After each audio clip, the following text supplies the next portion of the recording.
ให้มันเต็มมันห่างน้ำมันเต็มนี่ก่อน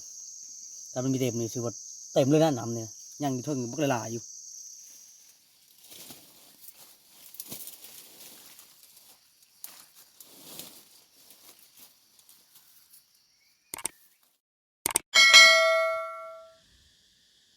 ทักทายสบายดีและสวัสดีเพื่อนๆ FC ทุกท่านที่ติดตามนะครับชมสองสุพรรณบ้านนาคือเก่าคือเดิมเพื่อนๆถือว่าคลิปวิดีโอนี้ค่อยกะจะได้เข้าป่าหาอยู่หากินนี่คือเก่านะมาวันนี้มากับทีมงาน3 คนบ่าวปั่นและกับน้องชายเนี่ย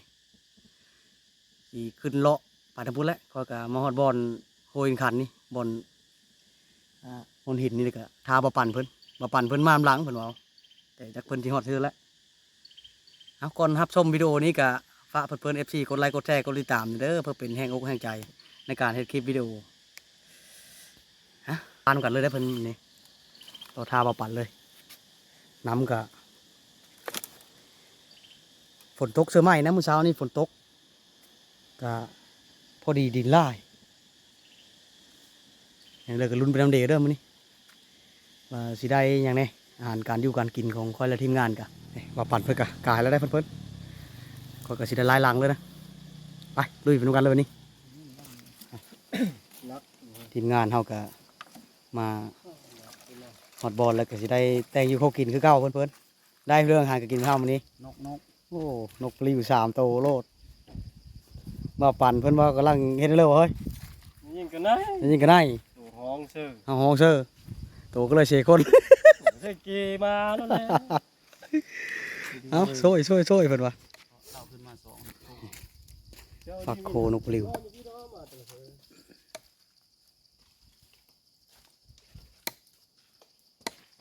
บอกคนบ้างนะตกดูน้ำคนนี้ให้น้ำแฟบ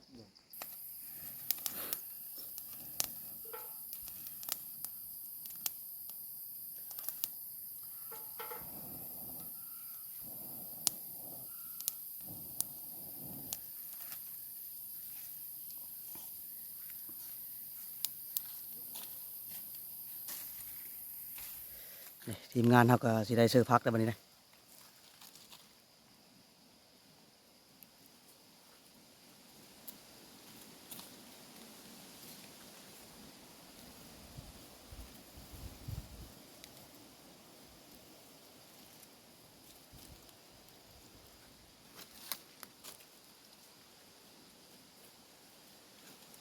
หาอยู่หากินก็ถือว่าได้แต่นก3 ตัวได้เพิ่นก็หิวข้าวกินน้ำแห้งแล้วก็สิได้กินข้าวกินน้ำซะก่อนมาปั่นเพิ่นลงก้อนแล้วได้มาปั่นเผาซะได้มาปั่นเลยไม่ได้เด้อคำใหญ่อีบ่ปั่นมับเข้าให้เลยค่อยก็สิได้ขออนุญาตกินข้าวกินน้ำเพิ่นจะได้หมดได้นี่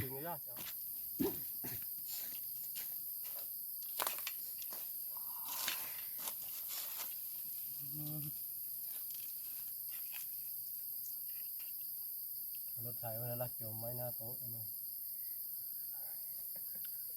มันมาแล้วนี่จักมือมีจักรถไถมาเรียนละหูอ๋อก็ทางเขาขามปอมนะเห็นแล้วจังวะหลังเต้านี่ก็ได้โต๊ะเห็นหมดเลยหลังเต้าไว้ช่วงขนมมาเอาอะไรเธอมันไม่ได้มาใช่เขาก็เก็บนกกระโตงนะเพื่อนๆตัวที่2นะนี่ก็แต้มที่2แต้มงามๆไปเลยนั่นมา2 แต้มอันที่จริงจะซอยนกเป้าบ้านนี้แล้วควันตรวจเลยเพื่อนๆไปเลยยังไปขึ้นไปท่าประปั่นไปยีรถนะยันเพิ่นมาเลยยันเพิ่นท่าคอยอยู่ฮั่นพอมีคำเลยไปเบิ่งเพิ่งอีกเพลงรถขึ้นมาพอดีแล้วนะปุ๊บมาเลยโยบกว่ารอบนี้หมดได้นกเป้าตามเคย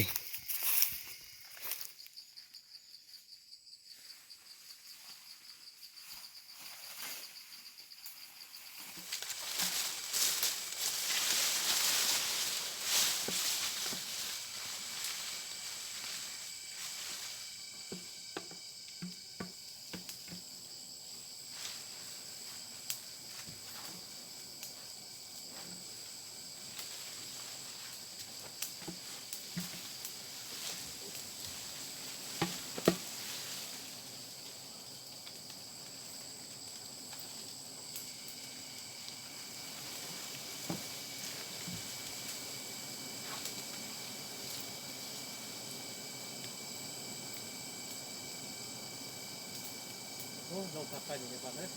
ลงพัดไปละพันขึ้น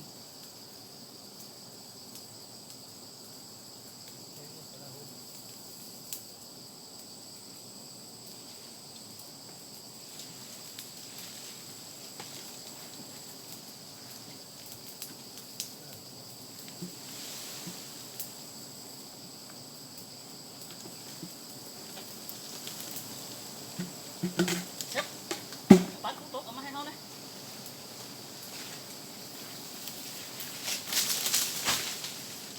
มันยืนคู่เขาเลยปั้น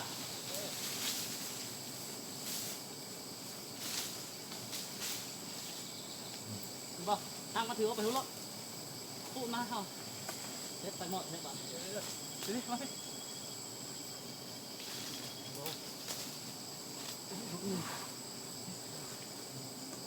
เราถือรถห่างกันถือรถ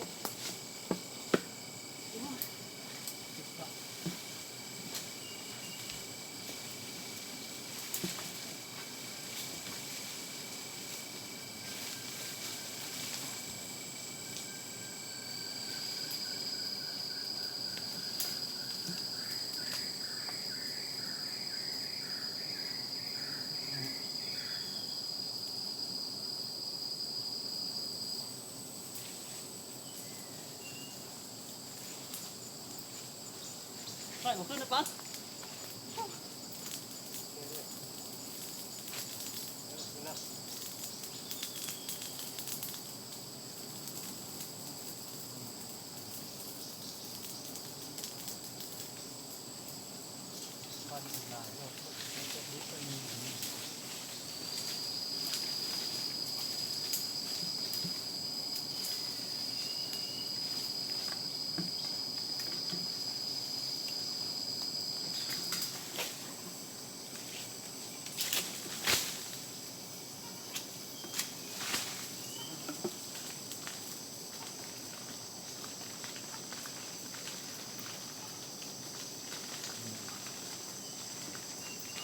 ปั้นเต็มคู่แล้วพี่เต็มคู่แล้ว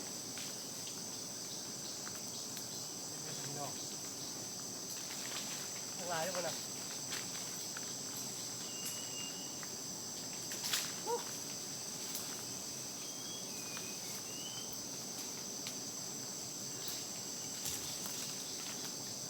น้อยลูก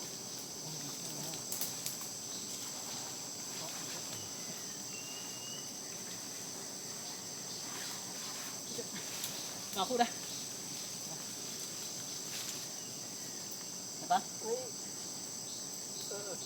เอาเลยไม่มีของนะเดี๋ยวเอาหมวกเลย เลย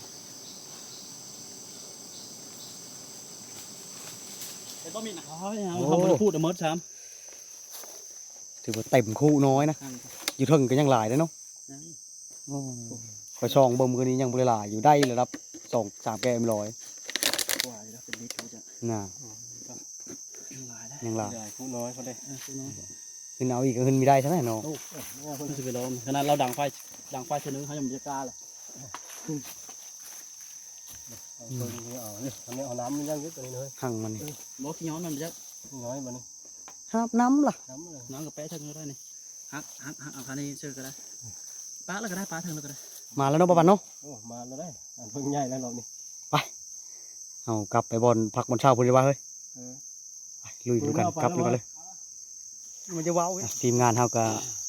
ขึ้นมาฮอดบอลพักบอลเช้าแล้วก็สิได้ดังไฟเต็มเฮ็ดอยู่ให้กินนะวันนี้ได้มันจะรีโหลด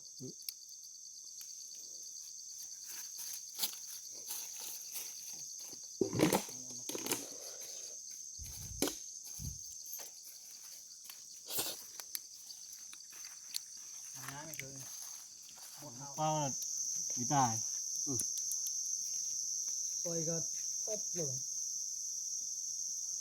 ก้นมัน เล่งกลกระตูวางวางบางไม้ โอ้ยนี่ยิงก็เหาะอยู่ชื่อมีหมานเลยเหาะตัวเดียวดอกเหาะ เช้าเฮาอีก เหาะอยู่ด้วย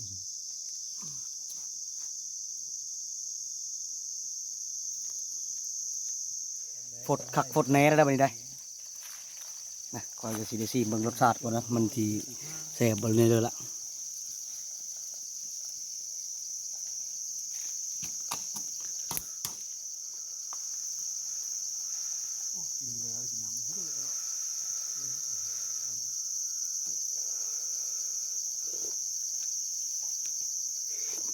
อืมอาหารการกินของคนละทีมงานถือว่าสุกเทียมห้อยเพิ่นวันนี้ก็จะได้กินข้าวกินน้ำน้ำกันนะบัดนี้มาเพิ่นมากินข้าวกินน้ำน้ำกันแซ่บๆน้ำกันเลย พร้อม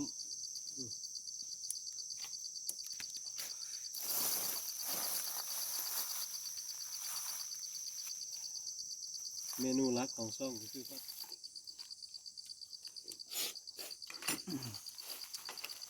เอาไปบุญทำมาป้า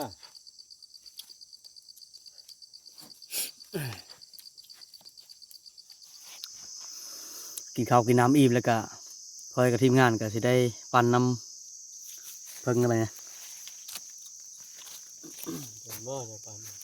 มีเป็ดนะ ปันมีต้นของใส่ปัน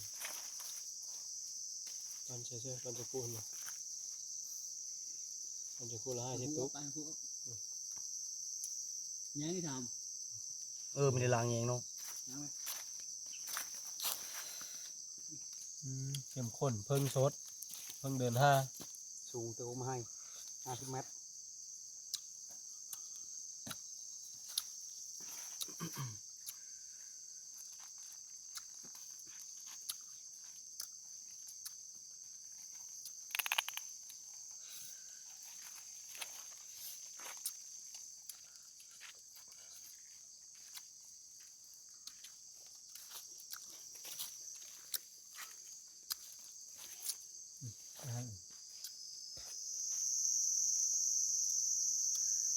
เนี่ยเต็มแล้วมันย้อยนี่ก็ ปั่นเพื่อน้อยนะมันสี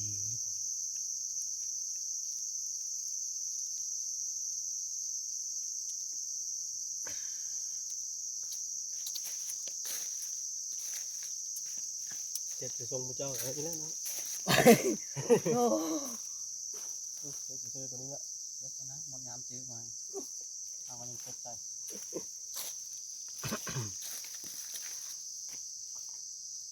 ไม่ยากกว่าใดกินน้ำหอน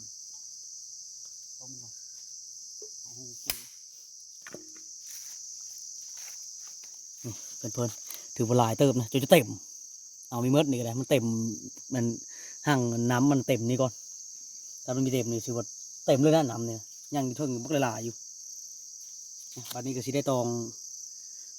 ซื้อกระตุกไว้มัน เฮ้ยบัดพร้อม โถแห้งก็ไม่ได้ได้เนาะ ค่อย เฮ็ด ๆจะขั้นแล้วก็สิห้าเช็คตุ๊กไว้นะวันนี้มันจะได้จากตุ๊กทุกคนเลยรอลุ้นน้ำเดียว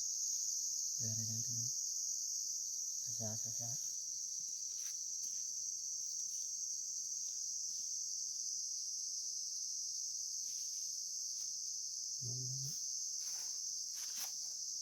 ลงอยู่บ่ลงอยู่เนาะ มันก็ค่อยๆลงก็เดินสะอาดลงไปเรื่อยๆ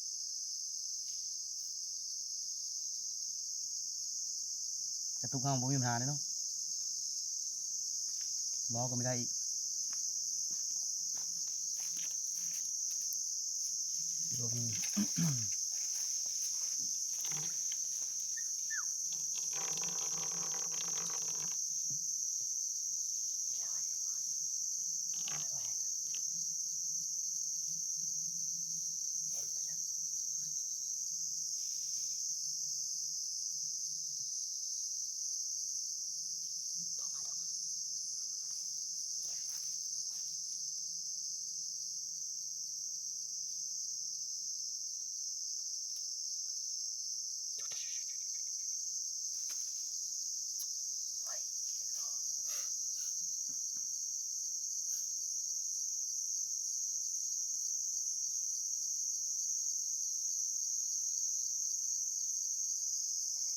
หลังจากที่คอยและทีมงาน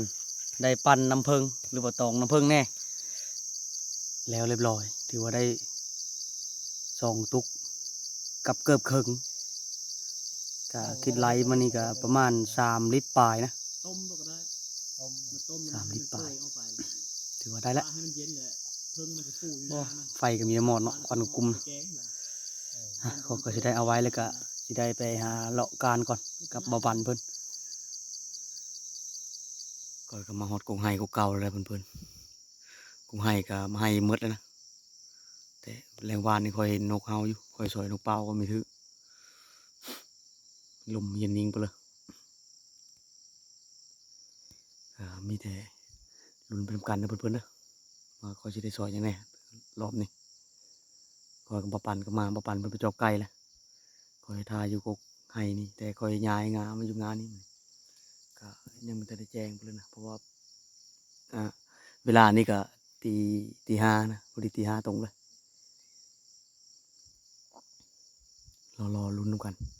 จะได้ซอยยังไงปลาก็หกขนาดนะเป็นซอยถือก็จะเห็นจากบอลละหากะลุ้นไปดูกันติดตามไปดูกันนะเพื่อนๆเด้อขอจะได้ยังไงลุ้นไปดูคอยแล้วก็ทีมงานเนี่ยน้องชายเขาก็อยู่กบมาไฟไว้ละเราลุ้นกันสมบูรณ์ครับแล้วซอยเลย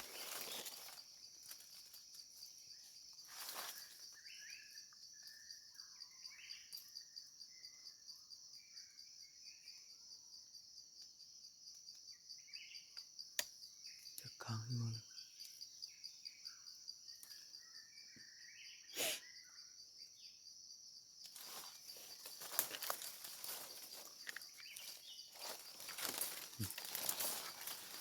คนสะเลย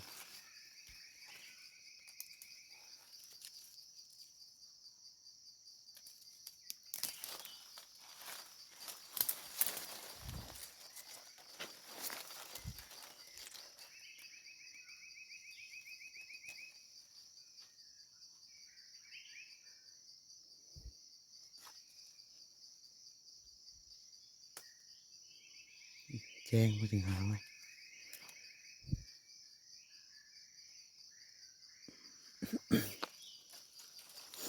ยังโมจักมันจะถึกบนใดกันโมจักแค่นี้มาปรับใส่โอ้ได้นี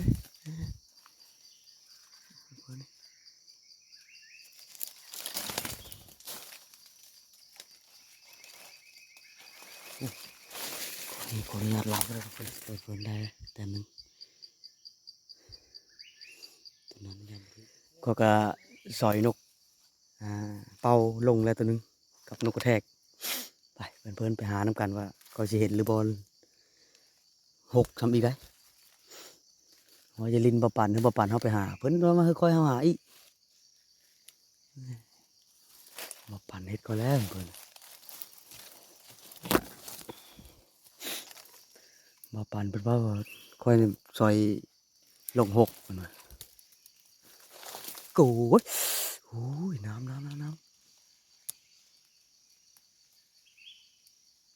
อ้าวฝนเด้อบัดนี้เด้ออู้ยน้ำนี่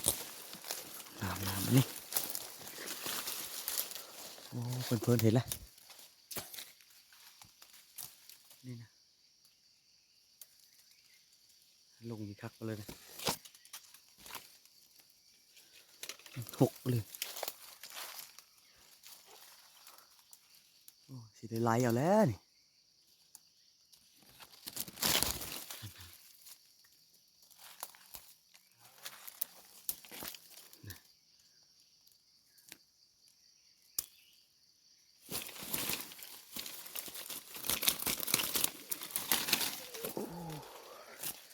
โอ้จับหางหัดเลยเอามันกันเลย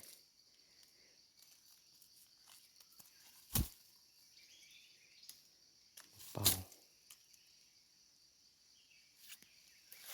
ไปนี่ไปหานกกระแทกต่อนกกระแทกหรือว่านกจาดดงจับข้อสิ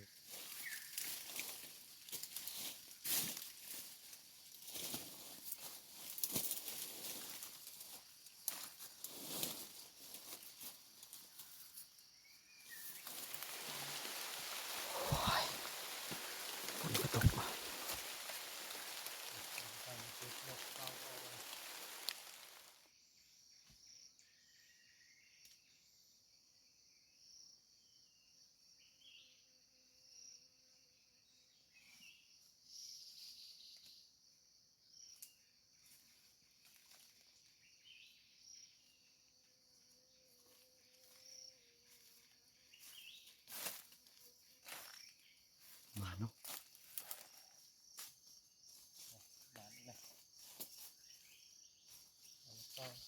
สุพรรณหาบีเห็นเขาตำลังที่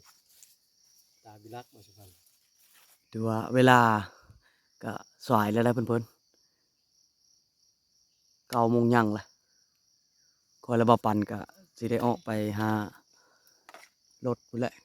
ขี่ไปหาบอลน้องทรายนี่ทีมงานเฮาก็มาฮอดบอลโอ้น้ำเพิงกับมะลาแบ่งเรียบร้อยเนาะหั่งมันก็เต็มคู่คือเก่าแล้วก็ทงยางอีกแต่พอหั่งมันอาหารการกินห้ามบ่ปัน สรุปผลงานมื้อเช้าบางสุพรรณได้คอยไปที่ร้านจักรบ้านเลยคนน่ะสุพรรณเพิ่นมานได้รอบนี้นะคงมานเพิ่น ถูกไม่ได้ทัก โอเคนู่นแนนก็ได้ ดึงขึ้นฟ้านั้นสี่หมันแล้วเนาะถุงคอยเนาะ แนนของเฮาเว้ย โอ้ยหาแต่เทแหละวันนี้ มือนี่ซักก่อนวิรอด แต้มคอยแล้ว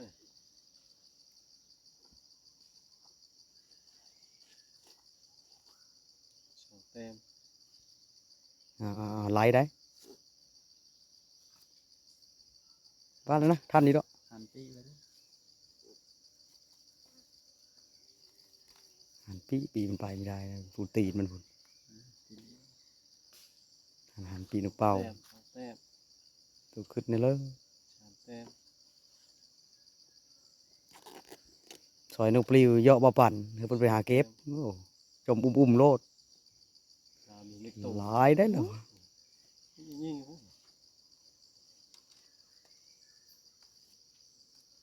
เป้าได้5ตัว มันก็แทกสอง มานอยู่ มีคู่กระช้ำนกเป่ากัน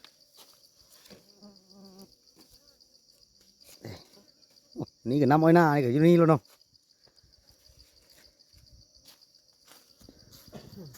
หญ้าหลอมนี่ได้มีหลายไปเลย ไปเพื่อนๆกลับไปทำการเลยบัดนี้เก็บเครื่องเก็บของเรียบร้อยค่อยกะมาฮอดเฮิร์นเซซูแล้วเพื่อนๆเซซูเพิ่นก็ไม่อยู่ใช่ไหมเนาะมากกะเซว่าปั่นเพิ่นได้ซีนหมูป่าค่อยกะจะได้อยู่กินทำกันเลยนะ มาเฮ็ดกินหมูป่าทำกันอ๋อคักๆเลยเนาะ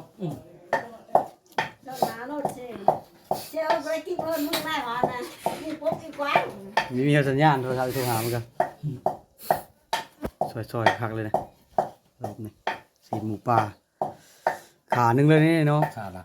ขาหลังเลยมูลค่า400,000วะ ที่แท้ ถือเครื่องไปอยู่ผมไม่ได้สอยมันจะมาทื่อจะเจอของหมอนั่นนะโยไก่เติบลองเบิ่งไปพอแต่เล็บมือนึงเลยชิแม่นจำโค่นนะ จะกล้านะไม่ให้กลมใหม่ไปกัน ก่อนแจวข้างในเลยแจวนั้นเลยรถเลยวันนี้เบิ่งเอาเบิ่งคักๆก่อน อะไรอยู่วะทักอยู่วะจะทักอยู่วะ มึกเท่านั้น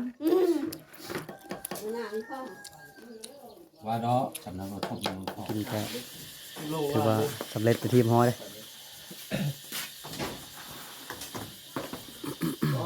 พักอันนี้เยอะเลย โอ้ยเห็น โอ้มาแต่ดงเจออาหารดีเลยนะ โอ้มาแต่หากินเลยพบอาหารดีอยู่เฮ้ย ซอย ชีสหมูป่าซอยจูหมูป่า แจ้งหมูซื้อหมูกินปันข้าวสาวแกงอ้อยหน้าสุดยอดเลย จงไว้อยู่ที่เอาไว้ให้เขาไปทำแบบนั้นแหละ เป็นไรล่ะคักบ่ คัก โอ้ เอาทำเราขึ้นมาไหมเขาไปเปล่าเรา คักเลย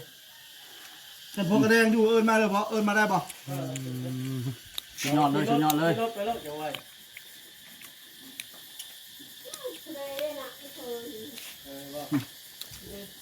สุดยอดเลยเนาะ สุดยอด นั่นแหละเมื่อโตผล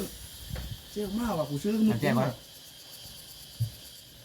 กูซื้อมึงกินเองมึงมากว่ากูมันซัดตั้งแต่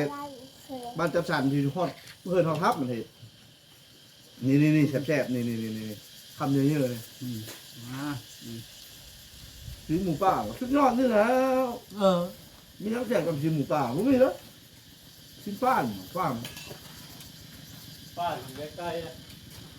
น่ะได้คำเบาเด้ บอกว่าไก่มันชิ้นอ่อนชิ้นแหล้วชิ้นหมูป่าก็จะกินหนึ่งข้าวหนึ่ง ข้าวที่มาแล้วเรื่องก็เลยเลื่อนไปอ่ะทำเลยเลย เอาคือมันเชื่อแบบกระต่ายแล้วได้ไก่ไหน สักกะฮอดเพิ่นพอดี12 โมงเลยนะมาฮอดกะยังไม่เมื่อยอยู่ห่างเพิ่งก็สิได้ปลาเอ้ยเฮ็ดได้เลยเอ้ยนึ่งออกเนาะกะสิได้นึ่งแล้วก็จะได้แบ่งกับน้องชายเอ้ยก็นึ่งนะนึ่งคือมันเปื่อยหมดละมันเปื่อยแล้วก็เทาะเสร็จแล้วก็น้ำเสร็จแล้วก็ฟูขึ้นมาเลยได้เพิ่นวิธีเอานางเพิงมุกโอ้แซ่บขนาดนั้นคือเดี๋ยวกับนางต่อนี่เลยถ้ารู้นำกันว่าเอ้ยปรุงหมดละ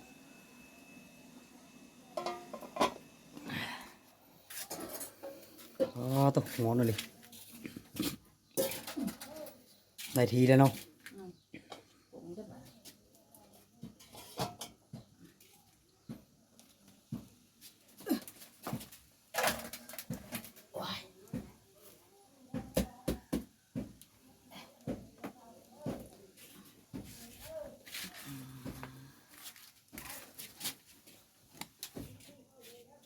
ฮ้อนคือกันเนาะฮ้อนอ้อเนาะ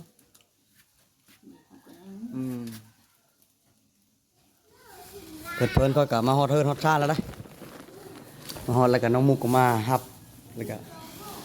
สแกเพิ่นก็นกไปเหรอเออโอ้ห่างเพิ่งอันนี้เนาะโอ้ หมดกับมา หมดตึกเลยอันนี้ส่วนห่างเพิ่งนั่นก็ค่อยแบ่งกับน้องชายนะแบ่งกันเรียบร้อยแล้วก็ได้หลายเติบก็เอิ้นแม่เข้ามาสิได้เฮ็ดกินสิได้กิน เยอะไหม แบ่งแน่มันอยู่ว่าแต่ ยังอยากทานน้ำเมาอ่ะ แกก็เอาไว้เลยน้องปุ๋ยไปนำเอางาเพิ่นบ่นำเอาเมฆบ่กะคลิปวิดีโอการเข้าป่าหากินหาอยู่หากินก็ค่อยใช้เวลาอยู่มื้อนึงกับคืนก็ถือว่าได้นะเพิ่นได้หลักๆก็หางเพิ่งนี่แหละกับแนวกินอายุก็ได้นกเปาแบ่งกันแล้วก็ได้นกเปาผู้ละ2 โตก็ชั้นคลิปวิดีโอนี้ก็สิได้ถ่ายทำให้เพิ่น FC ทุกท่านได้รับชมไว้แต่เพียงเท่านี้เด้อเพิ่นก็เพิ่นเข้ามาอะไรก็ฝากกดไลค์กดแชร์กดติดตามเด้อเพิ่นเด้อคลิปหน้าอีพีหน้าพบกันใหม่สำหรับคลิปนี้ขอกล่าวคำว่าสบายดี